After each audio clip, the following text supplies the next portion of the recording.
साथियों, Balaghat law academy में आपका स्वागत है। आज हम माइनर एक्ट देखेंगे। मध्य प्रदेश अत्यावश्यक सेवा संधारण तथा विच्छिन्नता निवारण अधिनियम 1979। इसका जो क्रमांक है वो 10 है। सन 1979 में बना। दिनांक 17 अप्रैल 1979 को राज्यपाल ने इसे अनुमति प्रदान करी और अनुमति मध्य प्रदेश राज्य पत्र के असाधारण में दिनांक 17 अप्रैल 1979 में ये प्रथम बार प्रकाशित हुआ। इसको आप पॉइंट आउट करते जाएंगे कब प्रकाशित हुआ, तो 1979 में ये प्रकाशित हुआ। मध्य प्रदेश राज्य में अत्यावश्यक सेवाओं के संधारण के लिए उपबंध करने और ऐसे सेवाओं के विच्छिन्न किए जाने के लिए शास्ति का उपबंध करने हेतु यह अधिनियम बनाया गया है। यानी जो अधिनियम है ये अत्यावश्यक सेवाओं के संधारण के लिए उसमें जो सेवाओं में विच्छिन्न किए जाने के लिए शास्ति हेतु बनाया गया है। और भारत के गणराज्य के 30वें वर्ष में मध्य प्रदेश विधानमंडल द्वारा निम्नलिखित रूप में ये अधिनियमित किया गया है। इसकी पहला सेक्शन देखते हैं कि संक्षिप्त नाम, विस्तारण तथा प्रारंभ। इस अधिनियम का संक्षिप्त नाम है मध्य प्रदेश अत्यावश्यक सेवा संधारण विच्छिन्नता निवारण अधिनियम 1979। इसका जो विस्तार है वो संपूर्ण मध्य प्रदेश पर है और इसका तत्काल प्रवर्त होगा। सेकंड सेक्शन देखेंगे अधिनियम का लागू होना। यह अधिनियम अत्यावश्यक सेवा के संबंधित वैज्ञानिक, तकनीकी, कार्यपालिक, प्रवृत्ति और ऑपरेटिव तथा अनुसूचित व्यक्तियों को यह लागू होगा। स्पष्टीकरण देखेंगे कि इस धारा में जो अत्यावश्यक सेवाओं से संबंधित व्यक्तियों के अंतर्गत कौन कौन आते हैं। तो पहला, जो ठेके पर रखे गए हैं, जो पूर्णकालीन नियोजन में नहीं है, जिन्हें आकस्मिक व कंटीजेंट से भुगतान किया गया है, जो कार्यभारित स्थापनाओं में नियोजित किए गए। ये चारों पॉइंट को देखेंगे कि वे व्यक्ति जो कौन अत्यावश्यक सेवाओं के संबंधित व्यक्ति आते हैं। तीसरा सेक्शन देखेंगे कि इसमें परिभाषाएं दी गई है, जिसमें पहली परिभाषा अत्यावश्यक सेवाओं से अभिप्रेत है, अनुसूची में वर्णित की गई। इसमें एक अनुसूची दी गई है पहली, उसमें जो वर्णित की गई है उससे समझेंगे। बी दिया है किसी अत्यावश्यक सेवाओं से संबंधित व्यक्तियों के संबंध में कार्य करने से इनकार करना से अभिप्रेरित है। यानी इनकार करने की परिभाषा दी गई है, ऐसे व्यक्तियों द्वारा ऐसे कार्य का किया जाना जिनका कि प्रतिषेध धारा 5 के अधीन इसे समझाया गया है। सेक्शन 4 देखेंगे कि कति में अतिआवश्यक सेवाओं में कार्य करने से इनकार किए जाने की प्रतिषेध करने की शक्ति, किसको शक्ति दी गई है इनकार करने की। तो पहला पॉइंट देखेंगे कि यदि राज्य सरकार यह समाधान हो जाए कि लोक व्यवस्था के हित में करना आवश्यक है, तो साधारण या विशेष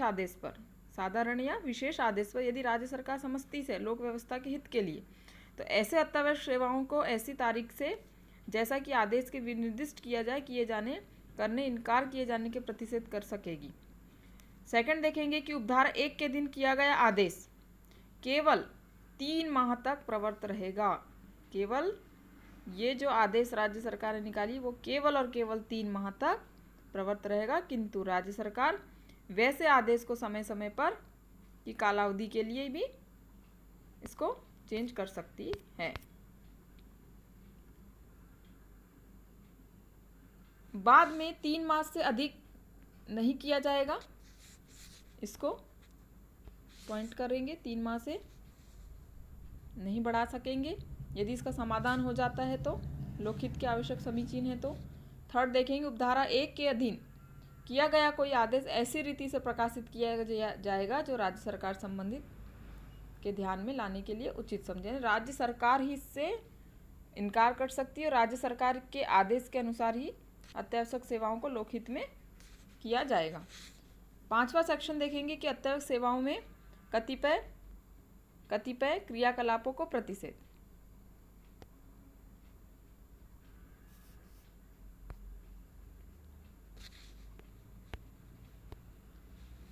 धारा 4 के उपधारा 1 के अधीन के दिए गए आदेश में विनिर्दिष्ट की गई तारीख से ऐसी कोई व्यक्ति जो अत्यावश्यक सेवाओं से संबंधित, चाहे वो अकेले हो सम्मिलित रूप में हो, उसे देखेंगे। पहला, इनकार करने या अन्य प्रकार से पूर्ण या आंशिक कार्य विराम के आश्रय नहीं लेगा। दूसरा, प्रसामान्य कार्य समय के परे कार्य करने से उस दशा में इनकार नहीं करेगा जबकि सेवा अत्यावश्यक सेवाओं के संधारण के लिए आवश्यक हो।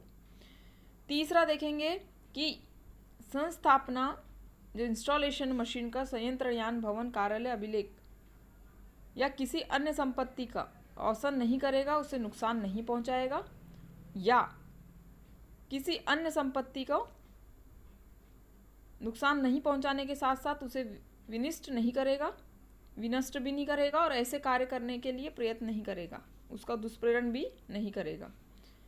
चौथा, छुट्टी की पूर्व मंजूरी के बिना कर्तव्य की अनुपस्थिति नहीं रहेगा। पांचवा, कलम बंद करने, टेलीफोन बंद करने, औजार बंद करने, चक्का जाम करने, धीमी गति से क्रियाकलाप करने और कार्यकलाप चाहे वो किसी भी नाम से पुकारा जाए, परिणित कार्य करने या कार्य मंद में होती है आश्रय नहीं लेगा। छठवा है, ऐसे कार्य लोक का आश्रय नहीं लेगा जिससे कि परिणित सामान्य कामकाज की विच्छिन्नता होती हो। सातवां, किसी भी व्यक्ति को अपने कर्तव्य पर उपस्थित होने या कर्तव्यों का निर्वहन करने में निवारित या बाधित नहीं करेगा। जो अत्यावश्यक सेवा हों उनको ये सब जो निर्बंधन करेंगे, इसमें ये पाबंदी राज्य सरकार द्वारा लगाई गई है।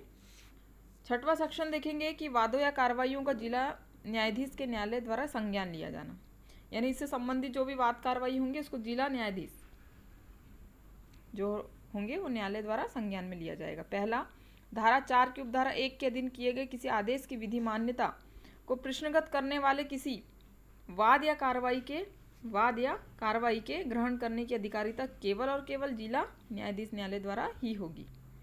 जिला न्यायाधीश के न्यायालय के अधीन किसी न्यायालय द्वारा नहीं होगी, केवल और केवल जिला न्यायाधीश इस न्यायालय द्वारा ही संज्ञान में लिया जाएगा इस वाद कार्रवाइयों को। उपधारा 2 में देखेंगे कि 1 के अधीन किए गए वाद कार्रवाई जिला न्यायाधीश के न्यायालय रोक या स्टे आदेश को कोई आदेश एक पक्षी रूप में नहीं करेगा, इसको एक पक्षी कार्रवाई नहीं होगी इसके आदेश के विरुद्ध। शास्तियाँ, जो कोई धारा 5 के उपबंधों के खंड 3 के उपबंधों को छोड़कर किसी भी उपबंध का उल्लंघन करेगा, उसे दुष्प्रेरण करेगा या उल्लंघन करने का प्रयत्न करेगा, उसे 6 माह के कारावास से सजा होगी, जुर्माने से जो कि 500 रुपये तक की हो सकेगा या दोनों से दंडनीय होगा। यानी 5 की उपधारा आपने 3 में देखे थे, उनका उल्लंघन करेगा तो उन्हें 6 माह का कारावास, 500 रुपये तक का जुर्माने या दोनों से दंडनीय किया जाएगा।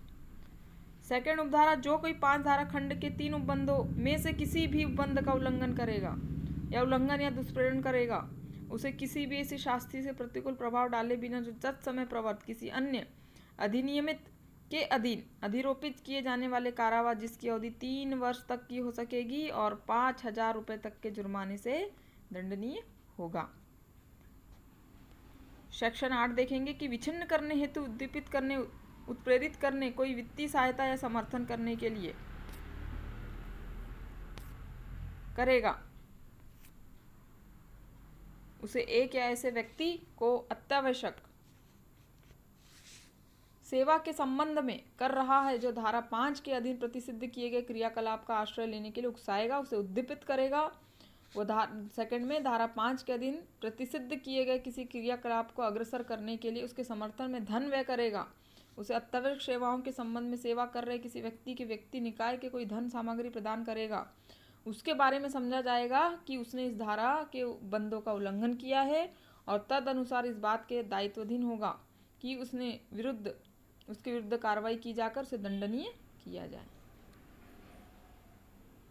सेक्शन 9 देखेंगे कि अपराधों का संज्ञान, इस अधिनियम के अधीन प्रत्येक अपराध का संज्ञान संज्ञेय है और अपराधों का जो विचारण है, यानी कि इस तरीके के जो अपराध किए जाते हैं वो संज्ञेय माने जाएंगे, सेक्शन 9 में बताया गया है।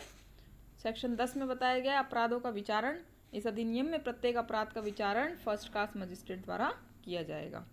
और सीआरपीसी 1973 के उपबंध के अधिनियम होते हुए निवारण, अन्वेषण, जांच कार्रवाई की जाएगी। 11 निरसन है, मध्य प्रदेश ये सेक्शन निरसित हो गई है। आप पहली इनमें अनुसूची दी गई है जो धारा 3 के क पॉइंट में बताया गया था। पहला वैज्ञानिक तकनीक क्रियाकलाप प्रवृत्ति में, जिसमें आप समझेंगे विद्युत के उत्पादन, लोक राज्य मोटर परिवहन, लोक स्वास्थ्य अभियंत्रिक, नगर पालिका निगम, नगर परिषद ये आदि आएंगे। और वैज्ञानिक तकनीकी क्रियाकलाप प्रवृत्ति अनुसूची में कार्मिक जो उचित मूल्य की दुकानों में काम करते हैं। खाद्यान्न, अत्यावश्यक अधिनियम 1955 के अधीन परिभाषित अन्य वस्तु, सार्वजनिक वितरण प्रणाली के अधीन उत्पादन, दुग्ध उत्पादन, पशुधन, पशु चिकित्सा, पशुपालन, कुक्कुट पालन, वन रोपण, वन संरक्षण, वन उपज परीक्षण, परिवहन और मध्य प्रदेश सचिवालय के अन्य शास्त्री, सब ये अनुसूची 1 के अंतर्गत आएंगे। इसका हम रिवीजन करते चलते हैं। जो मध्य प्रदेश अत्यावश्यक सेवा संधारण तथा विच्छिन्नता निवारण अधिनियम 1971 में बना, इसको पॉइंट ऑफ कर लेंगे आप। 17 अप्रैल को बना 1979 में। संक्षिप्त नाम इसका देख लेंगे। संपूर्ण मध्य प्रदेश पे लागू, तत्काल प्रवर्त होगा ये। और वैज्ञानिक तकनीकी क्रियाकलाप प्रवृत्ति ऑपरेटिव अनुसूची व्यक्तियों पर ये लागू होगा। इसमें परिभाषाएं, 2 परिभाषाएं दी, अत्यावश्यक सेवा और इनकार करना की।